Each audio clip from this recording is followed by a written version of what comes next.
저는 이정 활동을 하는 동안에 단 한 번도 개인의 사리 사욕을 위해서 제 권한을 사용한 적이 없다는 말씀을 드리고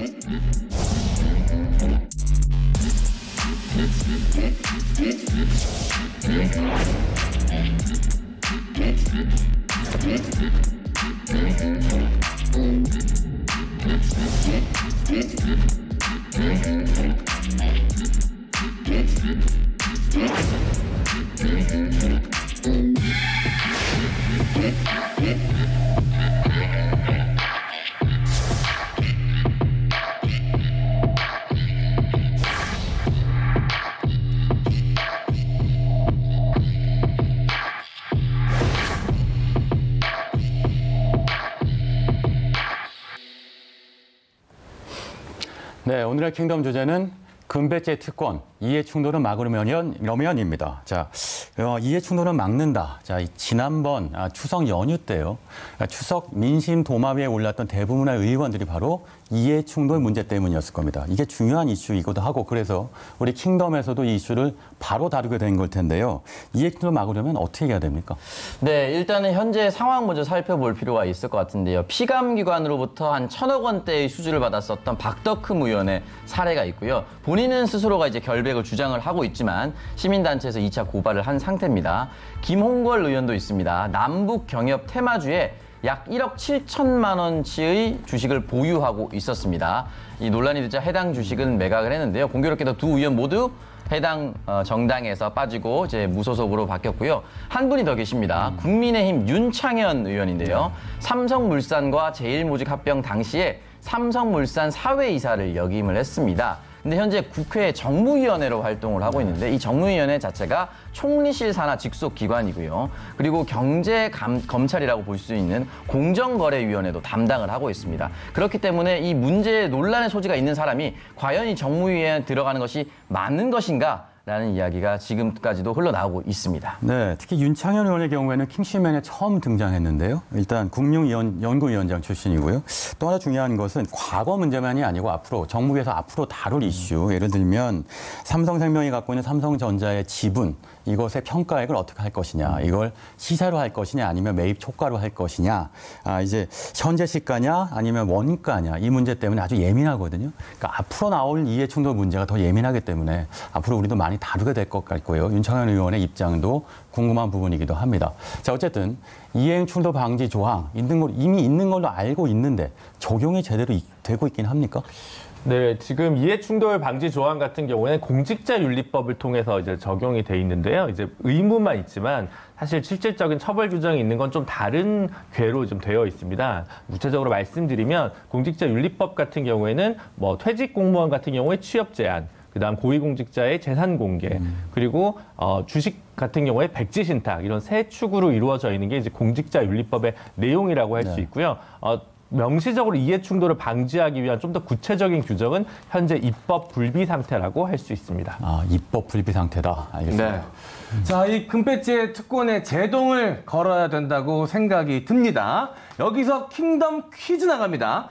이해충돌 방지 조항은 원래 어떤 법에 포함이 되어 있었을까요? 자, 보기 나갑니다. 1번 김영란법, 2번 백종원법, 자, 3번 민식이법. 자, 이번 문제는 국회의원이 될 뻔했던 오창석 의원이 한번 풀어보도록 하겠습니다. 네, 일단 3번 민식이법을 모르면 정말 말이 안 됩니다. 그리고 사실 사진에서도 나왔다시피 이제 안전에 관련된 내용이기 때문에 3번은 일단 될 수가 없고요. 네. 2번 백종원법이 되려면 설탕 정도는 좀 들어갔어야 되지 않을까라는 생각이 들고 설탕이랑 좀 크게 무관한 것 같아서 또 골목도 하나 등장하지 않았거든요. 그래서 정답은 1번. 김영란법입니다. 네. 이번에는 제가 좀 너무 쉬운 문제를 드린 것 같다는 생각이 듭니다. 맞습니다. 정답은 1번 김영란법입니다. 2015년에 제정된 김영란법은요, 부정청탁 및 금품 등 수수의 금지에 관한 법률인데요. 입법 과정에서 이해충돌 방지 조항이 포함이 됐다가 삭제가 됐습니다. 2번 백종원법은요, 예, 만들어진 적이 없죠. 예, 그러니까 그냥 넘어가요. 예. 자, 그리고 3번 민식이법은 어린이 보호구역에서 교통사고로 어린이를 상해, 사망에 이르게 한 경우 가중처벌되는 법입니다. 네, 오창석 의원, 예. 네. 이 이해충돌 방지법이 표류하게 된 이 순환사를 직접 준비하셨다고 이야기를 들었습니다. 네, 무려 7년 동안 이제 공전하고 있다라고 볼 수도 있는데 일단 이해충돌 방지법 7년간의 순환사를 조금 정리를 해 보도록 하겠습니다. 일단 2013년으로 거슬러 올라갑니다. 김영란법이라고 불렀었죠. 청탁금지법과 함께 추진 때부터 처음부터 논의가 됐었습니다만 번번이 국회 문턱을 넘지 못했고요. 지금만큼 뜨겁지도 않았습니다. 2013년 분위기 당시는. 그러다가 2016년이죠. 20대 국회에 들어와서 본격적으로 논의가 됐었고 정부안을 포함해 세 차례 법안이 발의되기까지 했었습니다. 하지만 상임위 문턱을 넘지 못하고 임기 만료로 폐기가 됐고 21대 국회에서 다시 한번 이제 뜨거운 감자로 떠올랐는데 지난 6월입니다. 국가권익위원회 발의로 잠잠하다가 박덕흠 의원 의혹이 불거지면서 다시 한번 더 집중 거론되고 있고 많은 의원들이 다시 한번 발의하자라고 이야기를 하고 있습니다. 네, 지금 말씀하신 것처럼 바로 문제가 박덕흠 의원인데요. 네. 사실 원래 김영란법이라고 하는 것은 받지도 말고 주지도 말지 아닙니까? 근데 일단 받지는 않게 됐습니다. 하지만 영향력을 준다. 이건 아직 여전히 남아 있어요. 대표적인 사례가 박덕흠 의원인 거죠. 네. 네, 그렇습니다. 사실 당시에 이제 그러니까 이해충돌 방지 조항이 들어가려고 했던 부패방지법이거든요. 정확히 얘기하면 부패방지법이었는데 이제 이게 참여연대에서 90년대 중반에 처음에 제기를 했던 것이고요. 근데 아시다시피 이제 부정청탁 금지, 금품수수 금지 이제 두 개만 들어가고 네. 이해충돌 방지는 좀 들어가지 못했습니다. 몇 가지 이유가 있을 텐데요. 김영란 대법관 그러니까 당시엔 권익위원장이었죠. 김영란 대법관 같은 경우는 법관 출신이다 보니까 이제 이게 우리 판사들 같은 경우에는 자신의 친인척이나 아는 사람이 뭐 한쪽 편 변호사다. 그럼 스스로 이제 그걸 회피한다든가 아니면 기존에 있던 법무법인에 있었던가 이러면 그 부에서 빠지거나 그 사건을 다른 부로 배당을 하게 됩니다. 그래서 그런 관점에서 좀 접근을 하셨던 것 같은데 문제가 되는 것은 실제로 공직에 있는 거는 법원과 달리 한 명밖에 없는 경우에 항상 빠지기가 좀 어려운 부분들이 있거든요. 그러다 보니까 이제 이것들이 좀 표류하게 된 원인이 된 부분이 있습니다. 왜냐하면 이 법 자체가 적용되는 게 공공기관까지 모두 포함한 뭐 100만 명이 넘는 공직자이기 때문에 그 부분을 포괄적으로 입법하는데 굉장히 어려움을 겪다 보니까 현재까지 좀 난항을 겪은 것이라고 평가할 수 있습니다. 네, 그 M요원 그러면 그 박덕흠 의원의 해명이 좀 있을 텐데 해명 스타일을 한 번만 정리해 주시죠. 네, 지난 9월 25일 박덕흠 의원의 기자회견으로 본 이 해명 스타일을 한번 정리해 봤습니다. 화면으로 한번 만나보시죠. 자, 한마디로 이야기해서 이 도의적인 책임은 없다라는 것이 주요 내용이었는데요. 불법은 없었고 어떤 부정청탁이나 이해충돌 행위도 하지 않았다라고 이야기를 했습니다. 그래서 도의적인 책임은 지겠다. 당적을 내려놓는 것이 마땅하다라고 이야기를 하면서 모든 건 모함이다. 현 정권이 저를 희생양으로 삼아 위기 탈출을 시도한다는 점을 지적하기도 했었습니다.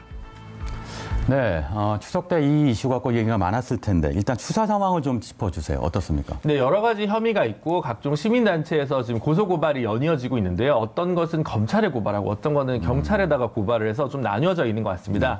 제일 큰 건으로는 기본적으로 박덕흠 의원이 전문 건설 협회장이던 시절에 골프장을 샀는데 이제 지인 골프장을 사서 시세보다 200억 높게 샀다는 혐의, 그래서 배임죄 적용 여부가 경찰에서 수사하고 있는 것 같고요. 네. 그리고 이제 신탁을 해서 판매가 되지 않았음에도 불구하고 국토위 위원을 계속했던 부분과 관련해서는 공직자윤리법 위반 혐의로 현재 검찰에서 수사를 진행하고 있는 것으로 언론 보도를 통해서 알려져 있는 상태입니다. 네, 그렇군요. 일단 민주당의 김남국 민영배 의원 그리고 정의당의 심상정 의원도 이해충돌 방지법을 발의했습니다.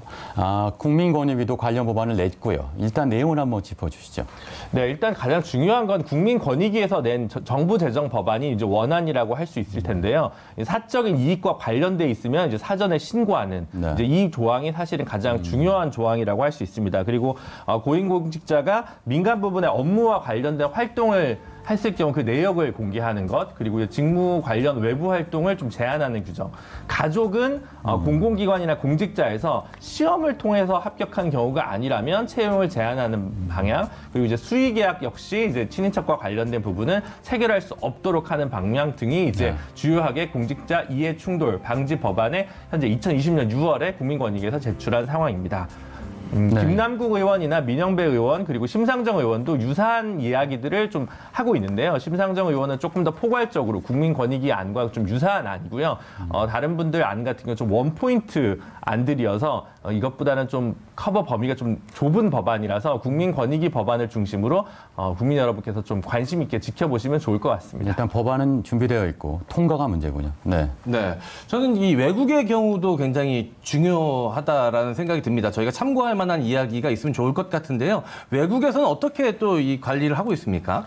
뭐 제가 해외 모든 사례를 잘 알지는 못하지만 보통 이제 미국, 뭐 영국, 독일 주요 이제 소위 선진국이라고 하는 국가들은 현재 우리 국민권익위에서 담고 있는 안보다 더 강력한 안이 굉장히 상식적으로 좀 설계되어 있는 상황이라고 할 수 있습니다. 이해충돌과 관련해서 어떠한 퇴직 이후에 관련된 업무를 뭐 2년, 1년간은 전혀 할 수 없도록 미국은 이제 되어 있고요. 독일 같은 경우는 임장을 받기 전에 그 전에 있던 모든 활동, 현재 수입을 계속 주기적으로 신고하도록 규정이 돼 있고요.